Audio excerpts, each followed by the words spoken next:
So I'm not gonna lie, I debated starting this video by singing Simple and Clean because this episode gave me some severe Kingdom Hearts vibes, but before we get into that, hello everybody! Welcome back to the channel, welcome back to another one of our weekly ReZero Season 2 discussion videos. Today we're talking all about Episode 17, A Journey Through Mysteries, but before we get into the video proper, quick reminder if you haven't done so yet to hit that subscribe button, ring that bell, set notifications to all, and let all of AniTube know that you're here. And without further ado, what do you say we go ahead and dig into this week's episode? Now before we begin, I want to make something clear, because a lot of you guys reached out to me in the comments last week and were like, JoJo, you might want to take that back. And I was like, huh, what? Oh, yes, I would like to take that back. And so, confession time, I didn't know Ram's age when I said like, oh, that'd be a good ship right there. I was unaware that Ram was like 18, which is like, that's fine, but like Garf is 14. So I was like, oh, I'm gonna take back that ship declaration now. That's my bad, chat. Wow, I just called you chat. I've been streaming too much. I take back the Ram and Garf ship. However, this does solidify the Ram auto ship. So, you know, you lose one, you gain one.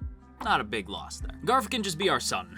Garf can be our ridiculous psycho son, you know, much like Bakugo, which again, same voice actor, but yeah, like Garf is just our boy, you know, he's our crazy, angry cat boy, and that's that. But yeah, I wanted to address that because people were in the comments like not mad at me, just like trying to correct me. So yes, I heard you guys. It's a good thing you pointed that out. Now that said, we're gonna stop talking about that, and we're gonna move on to actually talking about this week's episode. And my dudes,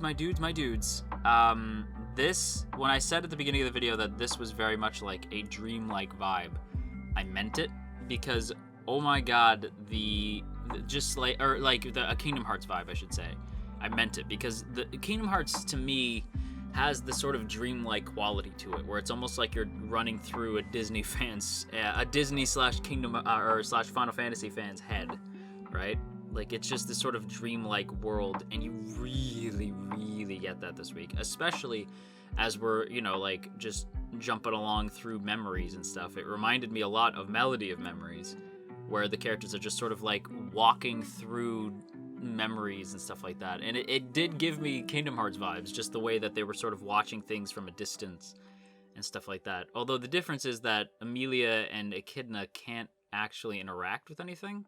They're just sort of, like, there. They can like phase through things. Like at one point Emilia stumbles across the what is she called? The princess room, which is this big tree that's like this big hollowed out tree, which is stunning. I'm probably using it as the screenshot to discuss this part of the episode, but like the background, this tree in particular is just the perfect example, but the background art in this show has always been, like, to me, a 10.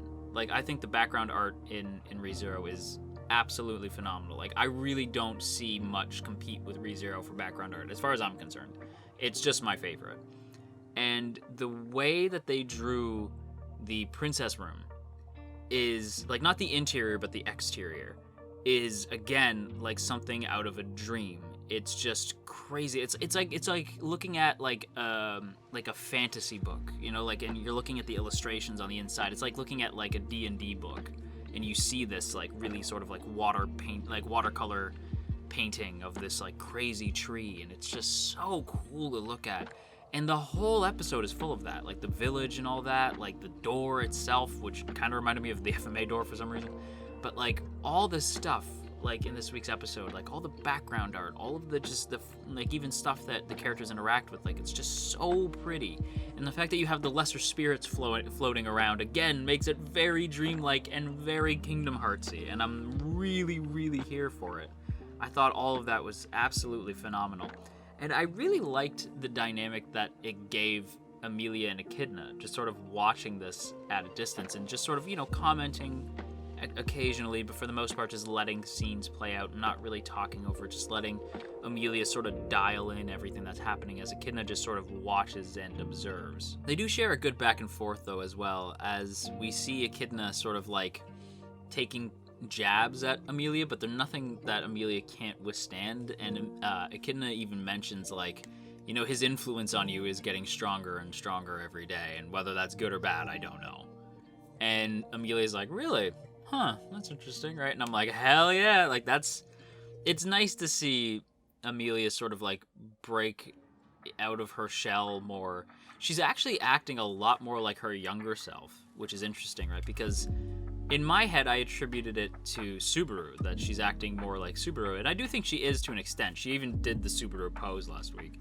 But I think he's just sort of reminding her of the kid she once was, like that sort of adventurous kid. And this is probably a good time to talk about Tiny Emilia. Tiny Emilia is great. Like, the young Emilia, I said in the reaction that we did, and yes, you guys convinced me, I'll do reactions pretty much from here on out. But just until the end of this arc, which I think is going to be the rest of the season, I don't know. But Tiny Emilia, I said in the reaction, I was like, A, adorable, B, relatable. When I was a kid, I was the same way. Like, I would get into trouble all the time. Like, I would sort of I was the quiet kid, but I was also like, bored now. Like, I would just get bored. Now, mind you, I was very easily entertained. So if my parents were like, here are 2 toys, they could give me those 2 toys and I would play with those 2 toys for like hours. But if I didn't have anything to preoccupy my time, I would just go do whatever. Like, I'd go have like imaginary adventures and shit. And so Emilia, like, interacting with the lesser spirit and then like leaving the princess room and like roaming around and like kind of observing the village from afar, like that sort of like getting into, you know, shenanigans as a kid, like that was relatable. And I think her desire for adventure is for most kids probably relatable. Like, we've all been the kid who wants to go on a big adventure. You know, we've all been Bilbo Baggins and like wanting to go out on an adventure of some sort. So Tiny Emilia, like, desperately trying to have this big adventure and to do things, not because she necessarily wants adventure, but just because she's bored, right? She's just a kid. She doesn't know. She's just getting into trouble because she can. And she's also very smart, though. I love that she realizes that her clothes are dirty from rolling around in the dirt, watching them from afar, so that when Fortuna, who we'll talk about in a sec, enters the princess room, she has to think quick, so she just dumps paint all over herself so it covers her clothes. I was like, that was really smart. And again, like, even just other things, like her following the spirits over to the door, right? The big, crazy-looking door, the seal, as they call it. And Emilia's like, this is the seal, this is it? Like, it won't even fall over. What is this thing? But, like, the idea that she tries to push it is such a kid mentality, right? Like, I'm gonna try to push this big thing. Like, that's just a kid thing to do. And it's, I don't know, there's something funny about that whole scene. And I just, like, everything to do with Tiny Emilia this week, I really thought was well executed. She's just a fun character. And she feels like almost totally different to the Emilia that we know. Like, our Emilia is slowly kind of incorporating elements of her old personality into her new one as she sort of unlocks more and more memories. But this younger Emilia definitely has more energy and excitement than our Emilia has. Our Emilia is more sort of worn by time. But I gotta say, Emilia has only been growing as a character for me. Like, Emilia started off as the character who I was like, I ship Subaru most with her, but I think Rem is the better girl between the two. This season, I'm like, nah, they're on par. Like Emilia is legitimately very, very interesting. And I love Rem.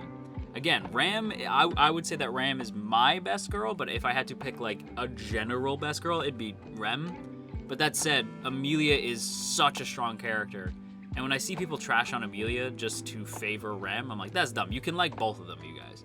And I think Emilia has just been growing and growing and growing as a character to the point where I can see her becoming my best girl just because of how much she's grown this season. And it's been nice and really, like it makes me almost proud to see how far she's come this season. And it's just, I don't know, seeing Tiny Emilia, like, where she started, all that she's done since then, and how she's slowly coming back to that, it was just kind of cool. It made the episode really feel like it was, like, we were coming full circle almost. Hey!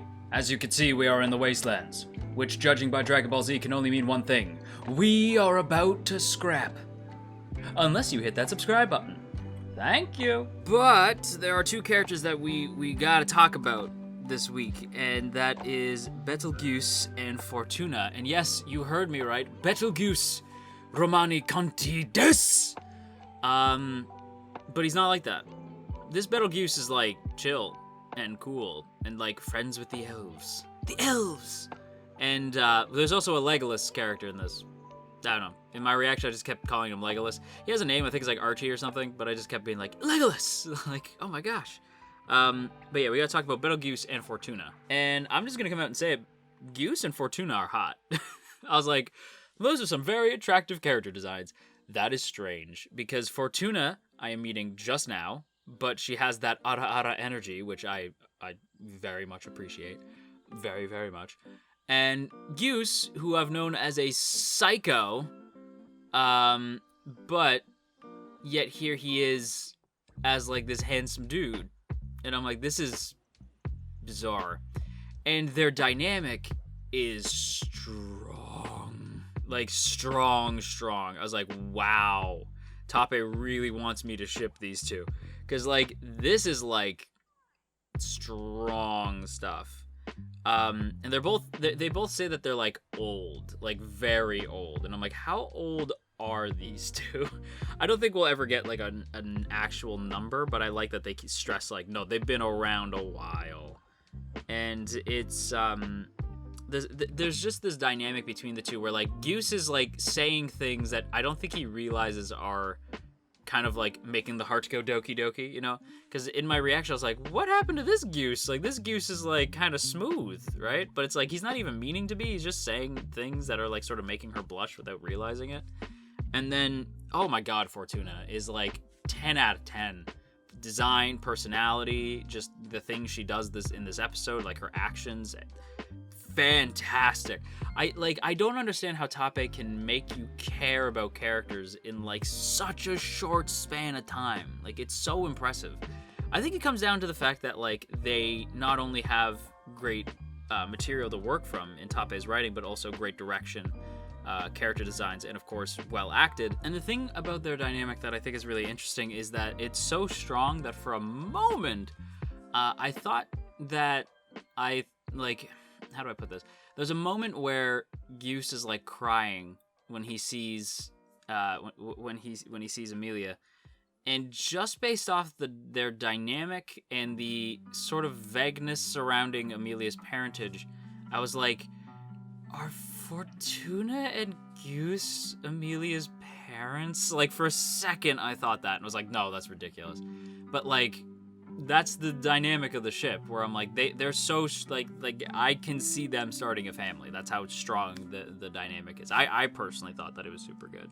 And again, that's down to like great seiyus, great direction, great writing. It's been really like really interesting to watch their dynamic play out.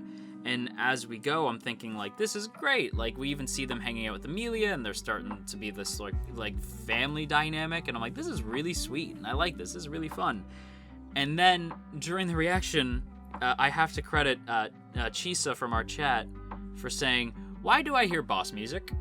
And I was like, huh? Like, because like I was like, what do you mean? And then I'm like glancing at the screen, and you see feet like feet approaching them, and I'm like, oh shit.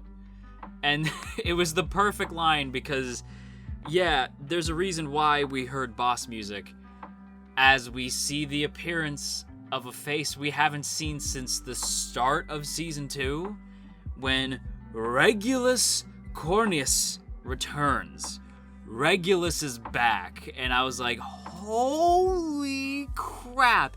And I love that Echidna is glaring at him, because he's like, I'm the witch's cult representing Archbishop representing greed. And I'm like, bitch, that's the Witch of Greed over there. Not that you can see her, but yeah, I was like, bruh. But yeah, Regulus appears. And yeah, he is... I can only think of one reason why he'd be there, and that's to cause some damn mischief. And that's where we ended this week's episode. And that is terrifying, because again, we know something's gonna go down. We know it's gonna go down, and it's gonna be like not great, right? Because we get the beginning of the episode with Puck and Emilia and everything from the one OVA, which I admit I haven't seen. I should probably do that, but I'm gonna be honest, I've put it off for so long, I don't really anticipate it. If somebody just wants to recap it for me, fine. I'll probably watch it, I don't know, maybe. But, yeah, like, Regulus appearing is like, okay, something bad's gonna happen. Because, like, we only really know this dude from the time where Rem gets sort of, like, mind whammied. And that's the last time we really saw this dude with the other Archbishop. And I am concerned. Because I'm like, okay, so this Geuse is nice and kind and hasn't quite become, shall we say, slothful just yet. So is that gonna happen right now? Like, because, like, that's the thing, right? Like, as I was watching it, I'm like, okay, I don't super get why I was asked to react to this week's episode, right? Because I'm like, this is a fine episode. In fact, it's really great. I'd say it's more than fine. I'd say it's really great. But there's nothing, like, in it that had a big reaction, right? Even seeing Geuse, I got spoiled on Twitter, so I knew it was gonna happen, so that didn't really get a big reaction from me. I was just like, oh, there he is. Cool, cool, cool. Like, because people were like, look at these character designs! And I was like, fuck. Damn it, why did you do that? Like, just let me watch the episode. Just don't, like, because it was, like, even before the episode dropped, people were like, look at the character designs. I'm like, I don't wanna. But, you know, it's all over Twitter, so it's not like I could avoid it. But, yeah, so that didn't have a big reaction from me. Regulus got a big reaction out of me. I was like, okay, now I get it. And I have a feeling I'm probably going to be reacting to basically every episode for the rest of the arc, because... yeah, I'm definitely going to be reacting to next week at the very least. And I am just kind of curious. Again, like, Regulus as a character, I want to punch in the face because of what he did to Rem, right? Like, I want to see this dude's head on a spike.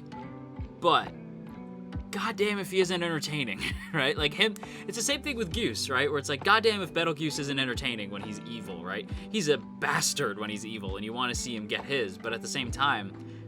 he's really entertaining, and it's the same thing with Regulus, where I'm like, he's really entertaining. But yeah, I'm excited for next week. With that said, everybody, that is going to wrap up today's video here, so I hope you guys enjoyed. If you did, don't forget to boop that up snoot, share if you care, leave a comment down below, and of course, make sure that you hit that subscribe button, ring that bell, set notifications to all, and let all of AniTube know that you're here. And before we go, as always, I want to give a big, big thank you to the good folks in the T Squadron. Look at these beautiful people. Look at all these beautiful names, and hey, if you would like to join these beautiful people, there are 2 ways to do so. The first is by hitting that join button right beside the sub button to get a badge next to your name, some emotes to spam in the comments, and of course your name scrolling past the screen here. Or you can go ahead and check out that Patreon link in the description. Either way, it is super, super appreciated. So with that said, that is it for me, everybody. I am very nervous for next week in terms of just, like, I don't know what's gonna happen, but I know it's probably gonna hurt my soul. But until then, you stay classy, AniTube, and you wash your dang hands.